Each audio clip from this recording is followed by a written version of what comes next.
Hi everyone, I'm Mark Bayley, and I work to add new tools and features to help people research their family history online. This talk is all about breaking down brick walls in your research, and it's split into two halves. Firstly, we'll be looking at the different record sets available online to help you break down brick walls, and also how they can tell you more about your ancestors' lives. In the second half of the talk, we'll be looking at the different tools and techniques that you can use to break down brick walls, especially when the standard forename-surname style search doesn't work for you. Now, let's start with a record set that's probably familiar with all of you, and that's the census. The census began to be recorded in 1801 in England and Wales, but it wasn't until 1841 that things like name, address and occupation were recorded. So that's the first usable census for us genealogists. And it was taken every 10 years, so you can access the 1841 census all the way up to the 1911 census online. So previous to 1911, when you look at a census document online, such as this example here with a 1891 document from my great-great-grandfather George Bayley, what you're looking at is an enumeration form. So that's a form filled out by the census enumerator, and they would only record the details that they were required to officially for the census. However, the 1911 is different. The first thing you notice is that it's colour, but also you'll notice that it includes the signature of the head of the household at the bottom of the page. And that's because these are household returns. So these are forms filled out by the head of each household. And as such, they tended to have a bit more information on them, as in this example, where you can see William and Dora Cope, who are both children who have been crossed out by the census enumerator, and he's written the word dead next to each of these, because unfortunately these children had died before the census was taken. And you'll find this cropping up quite a lot in 1911 census documents. Finding extra individuals that weren't actually in the household during the night of the census and had been struck out by the census enumerator. You've also found things like cats and dogs being listed with various occupations such as mouse or rat catcher. We found really interesting things in the infirmity column. John Underwood said of himself of having a bad temper, his wife had a long tongue, and his children were quarrelsome, stubborn, greedy, vain and noisy. We've also found the birthplace to be an interesting examples given, such as Edward Keeley, a sailor, who said he was born at sea on a dark and stormy night, sir. And then you also can find annotations in the 1911 census documents. So not necessarily information in the fields themselves, but just notes to the side, such as this example of Leslie Gordon Payne, who'd written his name out, his age, his marriage status, and then what he thought about that current situation. Both of them single, thank God. Now, the 1921 census is some way off yet. It's not allowed to be legally released until January 2022. However, we've produced a 1921 census substitute taken from many different sources, such as poll, electoral records, trade and residential directories as well. So just to give you an example, here's Frederick Henry Royce of Rolls-Royce fame. And there's quite a lot of records in here, so we cover over 30 counties so far, so the majority of the country is within this record set. There's over 1.75 million heads of households listed there. So moving on from census, another record set you'll be familiar with are birth, marriage and death records. Now, civil registration started in 1837, and after a few years it was made a legal requirement to record anyone who was born, married or died in England and Wales. Yet it's quite often the first brick wall people hit when they start to research their family tree. Now, why is that? Well, there's a huge variety of different reasons you might not be able to find an ancestor's birth, marriage or death record, but here are some of the more common reasons, starting with when I recorded my son's birth 6 years ago. I went to the registry office and told the registrar his name was Thomas Bayley, and as I watched the registrar type out Bayley, I realised she had spelt it the more common spelling name of B-A-I-L-E-Y, so I corrected her. But you could imagine this happening all the way back in 1837. You go down to the registry office, you tell the registrar who was born, married or died, and if you don't spell the name out to the person, the registrar will just spell the name however they see fit. So try and think of all the different combinations of ways you can spell your surname, but still pronounce it the same. That's called phonetic variation, and we'll be covering that in a bit more detail later on in the talk. But it doesn't just cover birth, marriage and death records. If you think about census, you're telling the enumerator before 1911 who's living in your household. And in parish records, you're telling the vicar who's to be baptised, married or buried. So this is all verbal communication. So phonetics play a big part in the whole research, not just for birth, marriage and death records.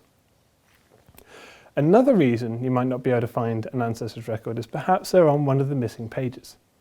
Now, for those of you that have been researching long before these records were available online, you'll remember visiting places like the Family Record Centre in London and heaving off those big books of birth, marriage and death records and paging through to find your ancestors' record. Now, genealogy became more and more popular and more people were paging through these books. The General Register Office decided to move to a microfiche system where they took a photograph of a page, turned it over, took a photograph of a page, turned it over, and that way they'll be able to preserve the books for future use. Now, it's only human nature to make mistakes. You accidentally turn over a couple of pages, you've lost a couple of hundred people's birth, marriage or death record. Now, luckily, we realised this when the Family Record Centre was still open. We sent up a team to take digital photographs of all those missing pages for you. Another potential reason you might not be able to find an ancestor's birth, marriage or death record is perhaps they were born, married or died overseas or indeed at sea. And there's two different record collections that can help you in that regard. Firstly, there's a General Registrar Office collection of overseas BMDs that cover things like the Army, Air and Navy birth, marriage and death records.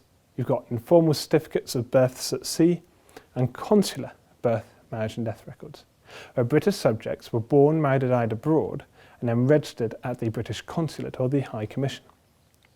Now, there's a second set of overseas records that I'd recommend you check through, and that's the National Archives collection.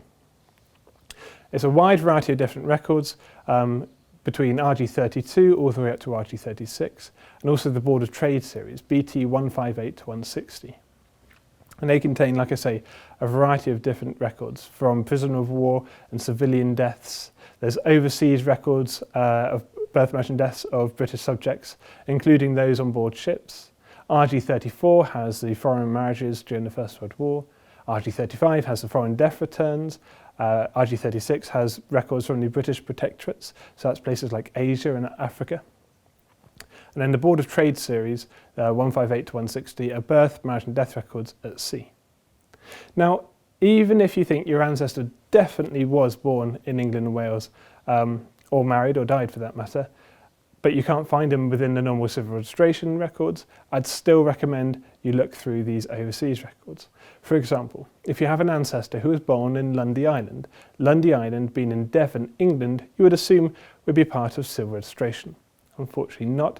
Lundy Island is deemed as overseas, so you need to find their records within the RG33 collection. And if you're still struggling to find an ancestor's birth, marriage or death record, look for other clues, such as BT27, which are outbound passenger lists. They can give an indication that potentially parents had gone abroad either on holiday or for a temporary move to another country and had the birth of that child in that other country, but failed to register it with the British Consulate or High Commission, and therefore you may be able to find the person's records in that country's archives. There's still other records that can help you, for example, headstones. Of course, a headstone is another way of finding out the person's details of their death. It will give you often the person's name, the date of their death, but also quite often the date of their birth. Other details can be listed, such as place of abode or occupation, and of course, multiple family members are often listed on that same headstone, so you get a wide variety of information just from each single record. The problem with headstones, though, is because of their very nature, they're out in the elements being eroded away, and now more the problem is that a lot of cemeteries are being sold up to make way for new property developments. So we need to get out there and preserve these records as quick as we can.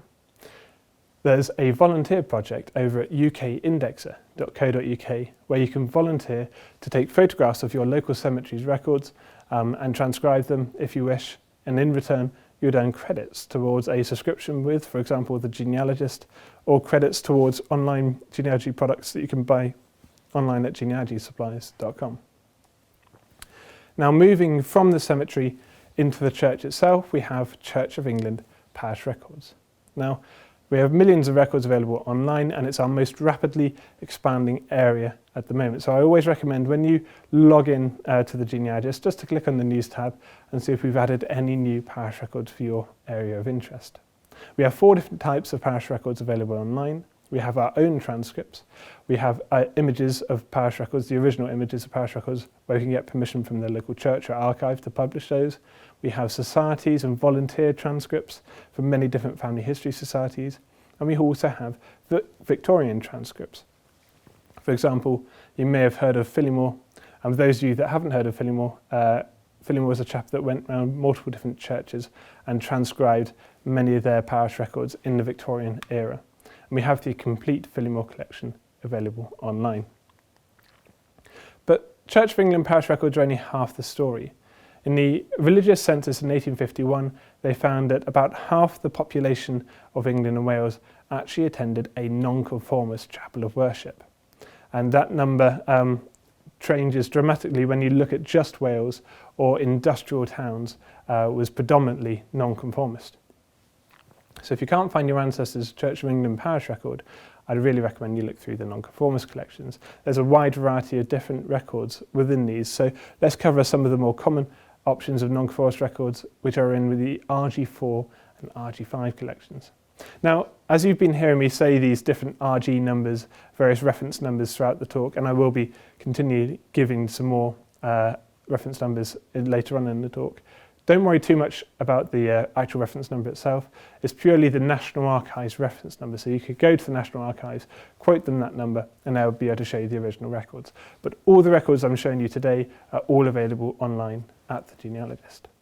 So RG4 and RG5 contains lots of different denominations, including Baptists, Independents, Presbyterians, Unitarians, Wesleyans, Roman Catholics, even Protestant refugees that have fled to the country are included in those 2 collections. RG8 is an interesting set.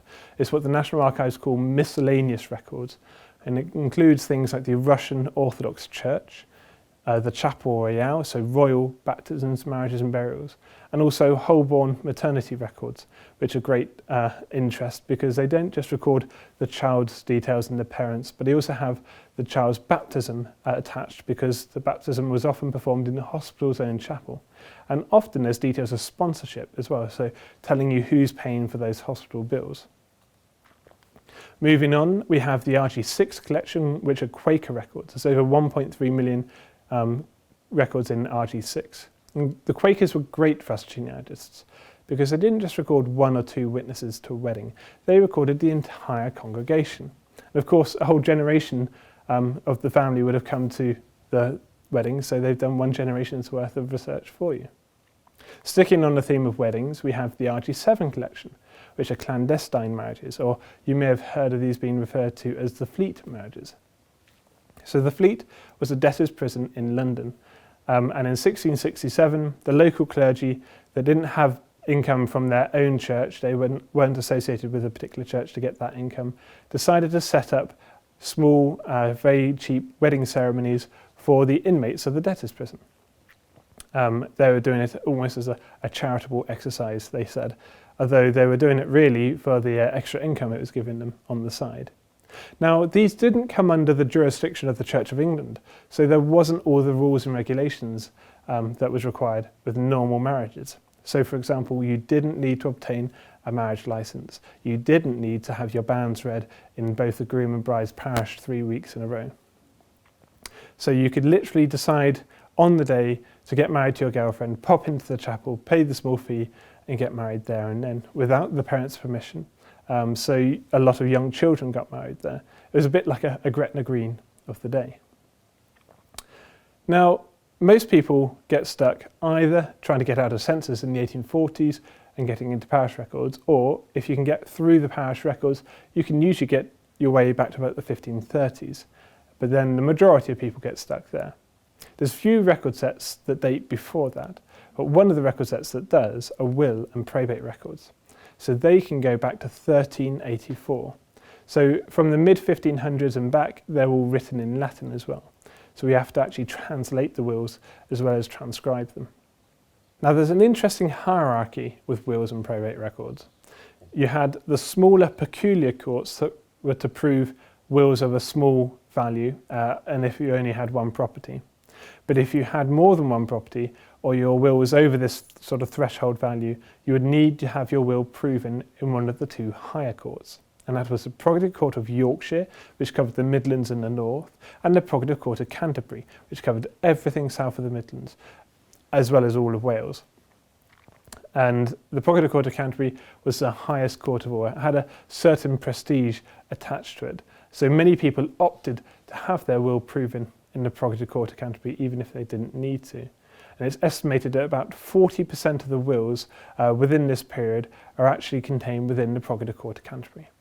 So we have many different indexes to these peculiar courts and the Prerogative Court of Yorkshire, and of course the Prerogative Court of Canterbury. And here's just an example of looking for William Shakespeare's will, which is, as you can see by the listing there, PCC wills, his will is proven within the Prerogative Court of Canterbury. The benefit of the PCC wills is not only do we have an index, we actually have the original images. So you can see word for word what your ancestor wrote, which is great because it's full of information for genealogists. It tells you what sort of property they owned, even down to the level of what sort of furniture they had and who they were passing those belongings onto. So you can sometimes see favouritism within these wills. You're also told the sort of occupation that person had, how much money they were worth, of course. Occasionally we found stipulations written into the wills. One chap wrote, "My daughter Emily can have half of the estate as long as she no longer sees John." Little does he know that John and Emily have just popped down the Fleet to get married, but that's another story. Now, for those of you with black sheep in the family tree, you might be interested to find out more about our criminal records. We have criminal charges, pardons, what were known as criminal lunatics, there's Hulk and prison registers, and also the Metropolitan Habitual Criminals and Drunkards, which is where these mugshots have come from. When you look through the criminal records, you'll often find really harsh sentences for what were really minor crimes. For example, on this particular page, there's William Warren, who was accused of stealing a pint of peas. Luckily, he was found not guilty, but the sentence would have been 7 years transportation. Just one record below him is a William Mason, who was accused of stealing a skittle ball. You can imagine going down to the pub with your mates and having one pint too many. I think it'd be a hilarious prank to just take the skittle ball home with you that night. Unfortunately, that wasn't so hilarious for William in the morning when he was found guilty and sentenced to 7 years transportation to Australia. So like I say, there's some really harsh sentences that you can find within these criminal records for really minor crimes. Now, moving on to military records, we have a great selection available from First and Second World War deaths. We've got the largest collection of Army and Navy lists available online. We have 500,000 war memorials. We also have rolls of honour, which are really interesting, detailing mainly officers that have fallen in the First or Second World War. But they often come with like a mini biography of the person, and sometimes even a photograph, so they're really interesting to look through. And more recently, we've added Air 27, which are Air Force Operations Records books, detailing each mission a particular squadron had gone off during the Second World War. We have some records just before the Second World War and also afterwards as well, so you can track a person's life through the military and through a particular squadron, seeing all the various missions that they were on. We also have casualty lists. So the statistics from the First and Second World Wars are horrendous, particularly the First World War, where over 700,000 British soldiers died fighting on the front line. Over 170,000 were captured as prisoners of war. Over 100,000 were reported missing, and over 1.6 million British soldiers were injured during that conflict. In fact, those statistics are so big that they affect most of us. Most of us have an ancestor who was either injured, reported missing, captured or killed in the First World War. In fact, my great-great-grandfather was injured and got a piece of shrapnel through his arm. I can find his casualty list. So these casualty lists took about 6 weeks for the reports to come from the front line and then be produced in weekly and then later on daily lists from the War Office. And you'll be able to search through all of those again on the genealogist. If your ancestor performed a particular deed of gallantry, you'll be able to find a medal record for them. And we have all the main different types of records, all the famous ones such as the Victoria Cross, the Distinguished Service Order and the Distinguished Conduct Medal. But we also have medals for good or long service, such as the Tutorial Force Efficiency Medal and the Meritorious Service Medal, which actually came with a financial annuity reward as well. We also have mentioned in dispatches where you're entitled to wear an oak leaf emblem, so it's interesting to see that, and it's also via our smart search system linked into the London Gazette, so you can see where they're listed in dispatches, see what sort of deed of gallantry they performed. Now it's important to state that these were records of an entitlement. So if your ancestor unfortunately died before they managed to claim their medal, or just didn't claim their medal for whatever reason, you'd still be able to find the record of entitlement here. And if they didn't have a Medal of Gallantry awarded to them, or for long or good service, if they were fighting in a theatre of war overseas during that First World War, they'd definitely be entitled to one of the campaign medals, from the 1914 Star, or also known as the Le Mans Star, for the British War Medal, or the Victory Medal. And there's over 5.5 million records to search through there. And just like the Gallantry medals, these are records of entitlement. So they didn't need to claim that medal to be able to find your ancestor within this collection. Moving on to one of my more favourite collections is tithe records. Now, tithing was voluntary for centuries, and it's where you gave 1/10 of your produce to the local clergy, and this was given in kind, so it could be your crops or wool or milk. And this had been going on, like I say, voluntarily for centuries, and in about the year 794, King Offa of Mercia made it a requirement to give a tithing. And then again, like it had been going on for centuries up until 1836, where the government decided to change the system and issue a new rule where tithes would be paid in a monetary value rather than in kind, and that monetary value would be based on the price of corn each year, and it would go up with the corn rates, and that's where the term sort of corn rent comes from. So in 1836, it meant a nationwide survey was produced, which is great for us genealogists because it's a nationwide survey before the census, and those types of records are very rare. It covered both sides of society, from your high up landowning aristocracy to your lowly tenant farmers, because it covered the owner of each parcel of land, but also the occupier of each parcel of land. And I'll just show you what these records look like. So, like I say, you get the landowner, the land occupier given, you get a plot number, which I'll come back to in a minute. You get the description of the land, what it was used for, the size of the land, and then the rent to be paid and who that was to be paid to. So if we zoom into this plot 55, you can see the landowner were the trustees of the Bridgewater estate, and the occupier was Thomas Gadsden. So plot 55 was called the Great 18 Acres, which was used for arable. I guess it was called the Great 18 Acres because it was actually 19 acres, 3 rods and 3 perches, so it was actually much larger than 18 acres. But that plot 55 refers to a map. And if you click the link on the genealogist, it loads the map up into Map Explorer, which is our map viewing interface I'll be covering a bit later on. And you'll see the map for Sudden, where this particular plot of land is from. You can zoom in and see, if we then change the opacity to see the modern day map, that Thomas Gadsden actually occupied the piece of land that is now part of Whipsnade Zoo. If you zoom in some more, you can see that the elephant house now stands on that plot of land. So Map Explorer makes it really easy to see exactly where your ancestors' land or buildings were. So you can visit your ancestral home today. So moving forward to 1910, we have the 1910 land valuation, also known as the Lloyd George Doomsday Survey.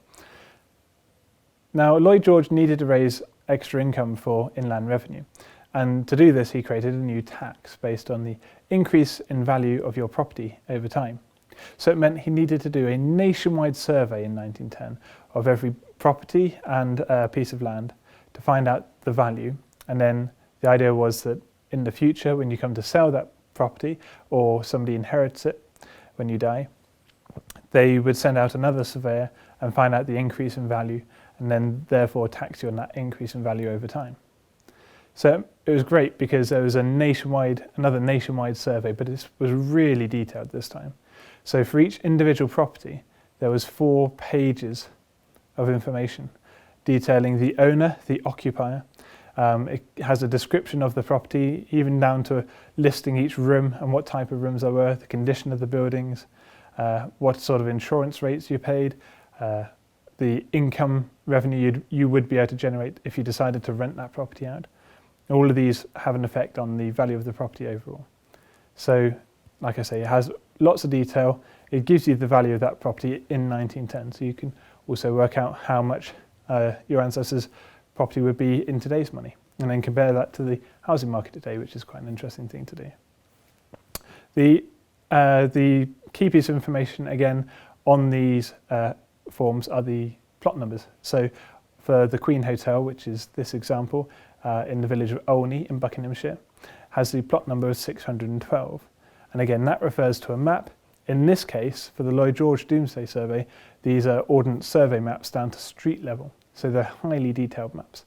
And each map's been hand annotated by the surveyor to indicate each different parcel of land or property. So you can see all the different colours highlighted there. That's been annotated on by the surveyor, as well as those red numbers indicating the reference number from the field books, the IR58 field books listed there.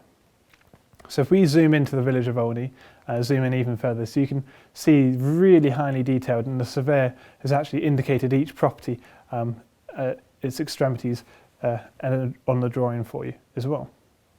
And you can see right in the centre of the village of Olney is the Queen Hotel, and in fact the Queen Hotel still stands today.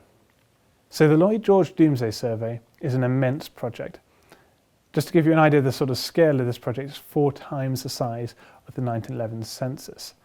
And not only do we have to digitise these documents, but we're also working in partnership with the National Archives to fully conserve them, to preserve them for future as well. So it's a long project, but so far we have cut the north of Buckinghamshire covered. In terms of map scanning, we've also scanned all of the maps for the Greater London area. We've scanned and transcribed about half of the London IR58 books, and you'll be seeing over the next few months more and more releases coming out for the Lloyd George records. So, like the tithe records, the Lloyd George records are all available on our image viewer for maps, which is called Map Explorer. Map Explorer is a really interesting interface. I'll just show you a quick example. We have multiple layers to Map Explorer, so we're able to show you a modern day map or modern day satellite image, and then compare that to the historic map and the overlay on top. So like I say, you can kind of go between the modern day to the historic map and see the differences there are. Also on Map Explorer, you will see all these sort of red pins. Now each pin is in relation to a particular record for that property. So you can literally explore the maps and see who lived in which buildings. So Map Explorer is made up of multiple layers, as I said. So the sort of the top layer is your record layer. So this covers things like the tithe records, your Lloyd George Domesday Survey, and we also have headstone pins and war memorials all listed on there as well. Your middle layer is an historic Ordnance Survey maps, dating from 1890 all the way up to 1960. And our base layer is a modern day map. So this could be a OS map. You also have the choice of a satellite image, the Bing hybrid maps as well. So you can then, like I say, show a relation between a historic map to the modern day equivalent and see how the area has changed over time. And we also have another map-based record set you can view on Map Explorer, which are Charles Booth poverty maps.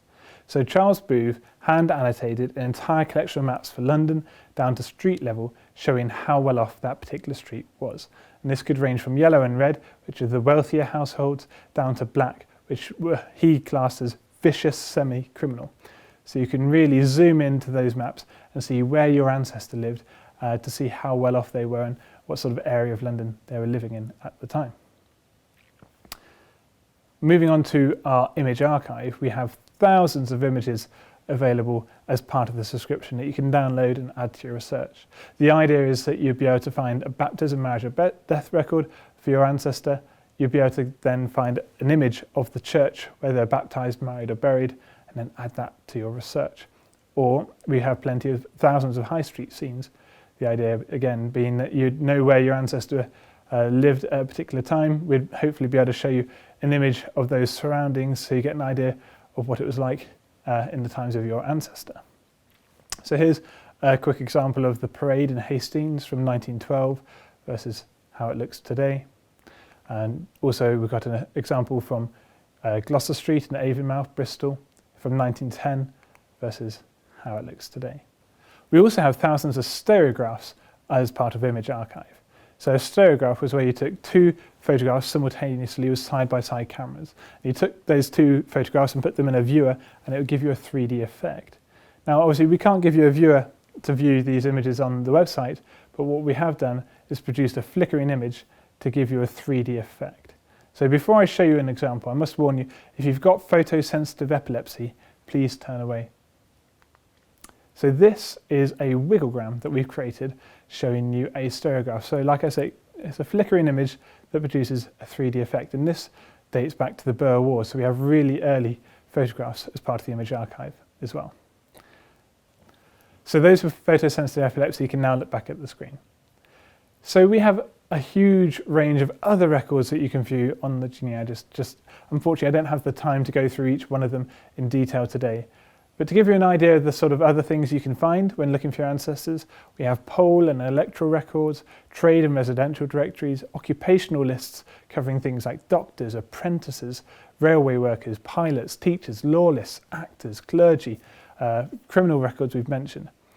So there's a wide variety of different other occupational records available on the site. We have newspapers and magazines, things like the Illustrated London News that covered both national and international events. We also have a great collection of newspapers dealing about the Great War, such as the Great War magazine, the Illustrated War News and the Great War Illustrated.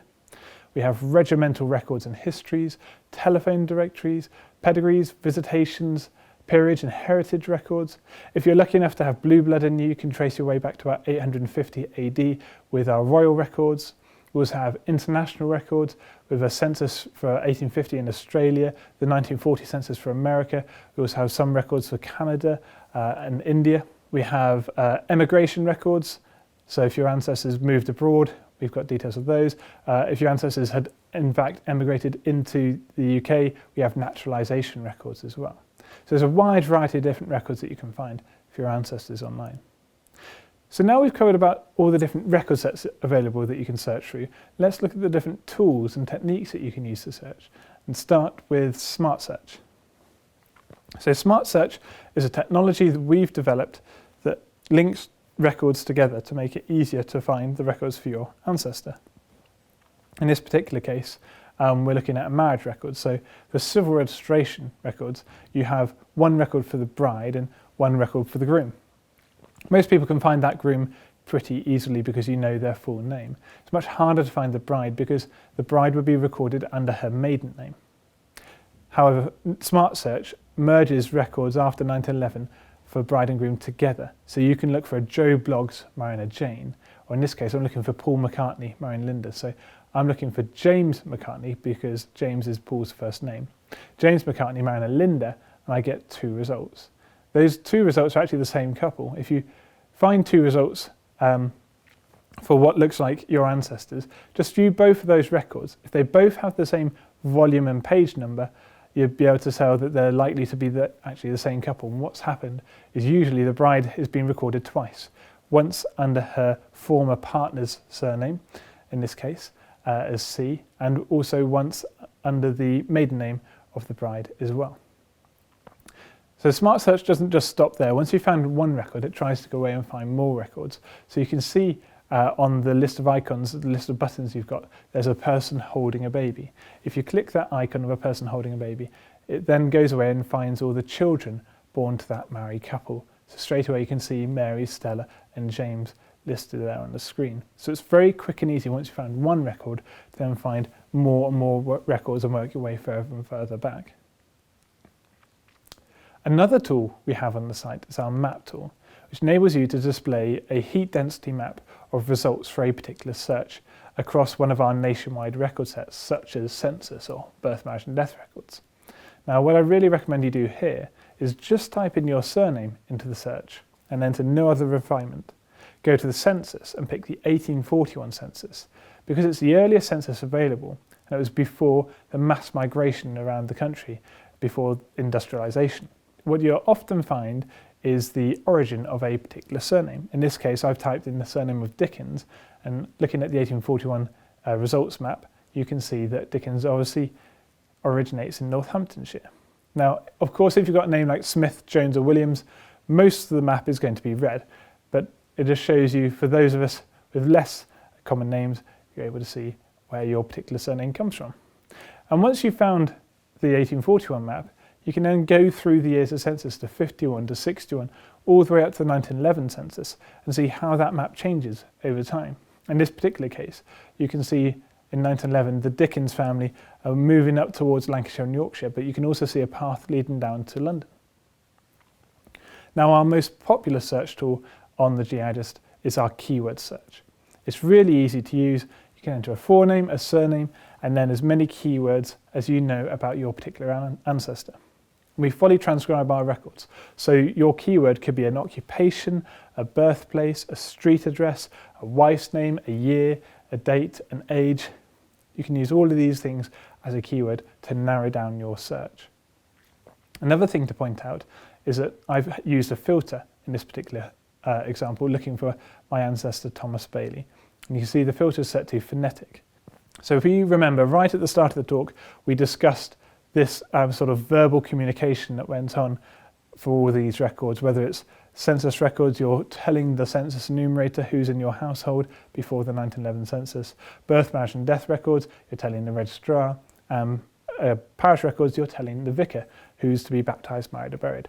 So because of this verbal communication, you need to think about all the various ways of spelling your name, but still pronouncing it the same. Now, most sites try to offer a name variant match. The problem with name variant matching is it covers a huge variety of different versions. For example, my surname Bayley would match against Bayliss, Baylith, Baylison, really irrelevant results for my search.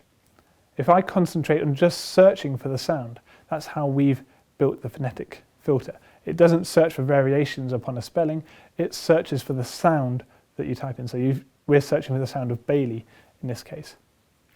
So if I show you all the variety of ways you can spell Bayley but still pronounce it the same, it enables you to cover a wide range of options, yet it's so refined it's only come back with 2 results. And those 2 results are actually father and son. So we zoom into one of those results, you'll see what we've done is produce like a little extract of each person on the screen. So you can see a lot of detail about a person before having to try and view the record and view the image.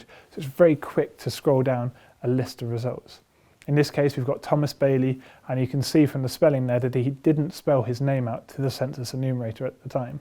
His wife is Charlotte, they're both aged 46. Thomas was born in 1815 and is an agricultural labourer. He was born in Lydd in Kent and living in the Romney Marsh area.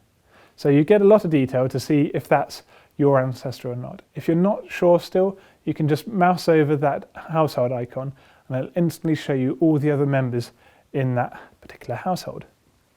So it's very quick to see if it's the right family or not and move on to the next result. So the power of the keyword search is its flexibility. You can enter as much information or as little information as you want to refine your results. However, we always recommend just starting with 1 or 2 keywords and building that up if you need to refine your results further. So to illustrate the flexibility of the keyword search, one of our users came to us and said that they found an ancestor with a really unusual occupation listed in the census. And the only way she can explain this occupation being recorded is that the census enumerator must have come to the household after the husband had had a long day at work, and when he was asked what his wife did for a living, he said, well, she just drinks tea all day. So her official occupation in the census is tea drinker. So I've not had to enter a forename or a surname. I've literally just put the 2 keywords there of tea drinker, and I found one result, a Hannah Clowes, in the 1851 census. But it doesn't need to be a crazy keyword like tea drinker. If you're trying to find Charles Dickens, for example, there's a few thousand for Charles Dickens in the census, you can just use the keyword of author. Again, you narrow right down to that one result you're after. And like I say, it doesn't have to be an occupation. It could be a birthplace, an age, a year, an address, anything you know that might be on that record you can use as a keyword to refine your results.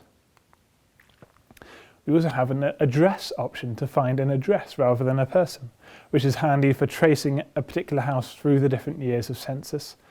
So in this particular example, instead of searching for a person there, I said I want to find an address in 1881 in the county of London. I've just put the street name in of Downing Street, and then it shows me all the people living at Downing Street. And of course, at number 10, Downing Street, the head of the household listed there is William Gladstone, the Prime Minister at the time. So it's very quick and easy to use to jump to a particular address in the census. However, the address search actually has a secondary use. So going back to our Hannah Clowes, our tea drinker from a second ago, you can see that the address is a clickable link. And you'll notice this on all of our census results, the address is a clickable link. If you click that link, it then goes to show you everyone listed on that particular street. And I really recommend anytime you find a new relative to just click that street and see if there's any other relatives living next door or nearby. For example, in the high street we see Samuel Clowes. That was the chap that called his wife a tea drinker. But 2 doors down from Samuel is another Hannah that turns out to be his cousin. And 2 doors down from Hannah is her brother George Clowes. So like I say, this isn't just a big coincidence. This happened very regularly in the early years of census, especially families would live very close together, often on the same street. And it just takes us 2 seconds to click that link to see if there's any extra families you can add to your research. So all these tools I've shown you are all about trying to narrow down right to that one result for your ancestor using any information you know to refine your results. However, what happens if you can't use that information? What happens when you're looking for the black sheep in your family tree, or in this case, goat? Well, black sheep tended to have certain characteristics. Some black sheep are forgetful, so they give a completely different place of birth and random ages throughout the censuses, so you can't use their year of birth or their place of birth to try and track them down. Other black sheep are restless, and in each year census they're doing a completely different occupation. And because they're doing all these different occupations, they're travelling up and down the country. So you can't use where they're living or their profession to try and track them down. Other black sheep have got a really common name like John Smith or John Jones. Really common names that make it hard to try and sift through all the other people of that name to try and find your particular ancestor. The worst black sheep are the John Smiths, who are forgetful and restless. So what do you do when you can't use any of that information to try and track an ancestor down? Well, there is still something that stays consistent. They're going to keep the same wife, unless they've run off with a mistress, but let's ignore that for now. So let's say that John was married to Emma, and together they had a son called Mark. Well, instantly there's 3 extra bits of information that I can use to refine my search. And you can do that using a tool we've developed called Family Search. So this time, instead of saying I want to find a person or an address, I said I want to find a family. In the 1901 census, I've picked all counties because I don't know whereabouts in the country they were living at the time. I said their surname is Smith, John is the head, Emma is the wife, and Mark is the son. Just entering those 3 key pieces of information enables me to refine my results right down from thousands to hundreds to just the one result for the family I want to find. So it just goes to show it doesn't matter what information you know about your family, whether it's a place or a date or an age or an address, or in this case, family forenames, you can refine right down to the record of your ancestors. And just like the keyword search, the family search is as flexible as you want it to be. You can enter as many people as you want, clicking that Add Family Member button, or you could just do a search with just 2 family forenames, and it would give you hundreds of thousands of results, but it would enable you to do so. To illustrate this flexibility, one of our users came to us with an interesting ancestor that had twins, and those twins were born on a bank holiday. Unfortunately for the twins, the parents decided to call them Bank and Holiday.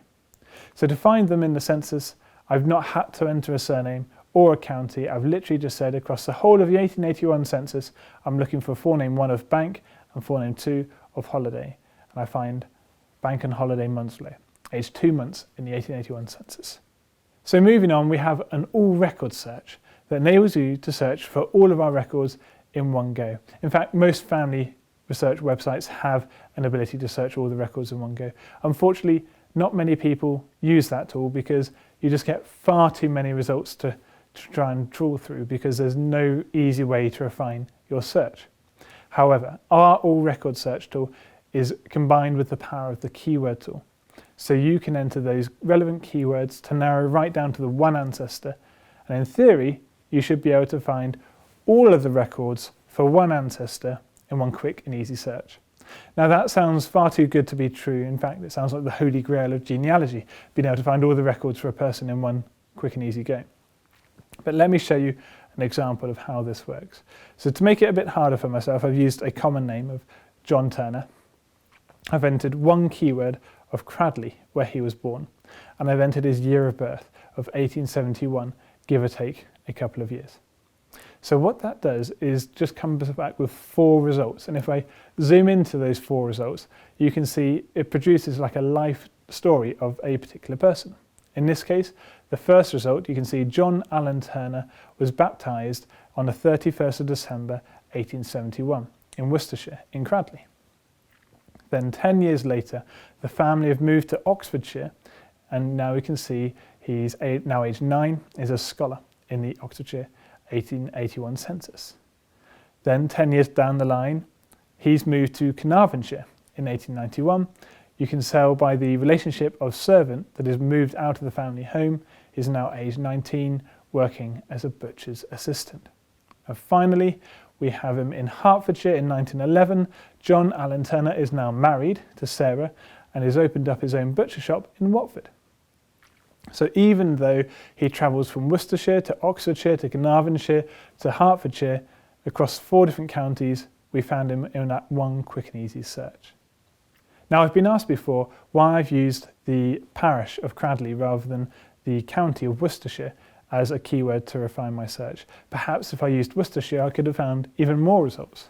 Well, perhaps that's true, but unfortunately, boundaries changed throughout the census years. So although Cradley could be in Worcestershire in one year, perhaps it may have changed counties in another year of census. But also, if you don't specify the county of your birthplace, the enumerator could write down whatever they saw fit. So though the vicar knows that Cradley is in Worcestershire, the census enumerator in Oxfordshire decides that Cradley is in Herefordshire. Then the Carnarvon census enumerator decides Cradley is in Staffordshire. Well, in 1911, John Allen Turner is filling out the record himself, so he knows he was born in Cradley, Worcestershire. So that's why I've used the keyword of the parish rather than the county. Now, for those of you that have been paying particular attention, you'll realise that this is too good to be true. I'm missing a record in 1901. Well, what happened? I asked myself the same question. Obviously, the keyword of Cradley isn't working for me, and I just looked back at my results. In 91, he's a butcher's assistant. In 1911, he's a butcher. So I just entered the keyword of butcher, and I found him, and lo and behold, in 1901 in Oxfordshire, he decides to say he was born in Malvern rather than Cradley. So I'm afraid I can't help it if your ancestor decides to change their answers throughout the different census years, but I hope this goes to show how quick and easy it is to chop and change your keywords from one thing to another and then try and find all those extra results to add to your search. You'll also notice that each result on the master search has that little save icon, and that enables you to save all those extra results into TreeView, which is our online family tree builder. So TreeView supports GEDCOM 100%.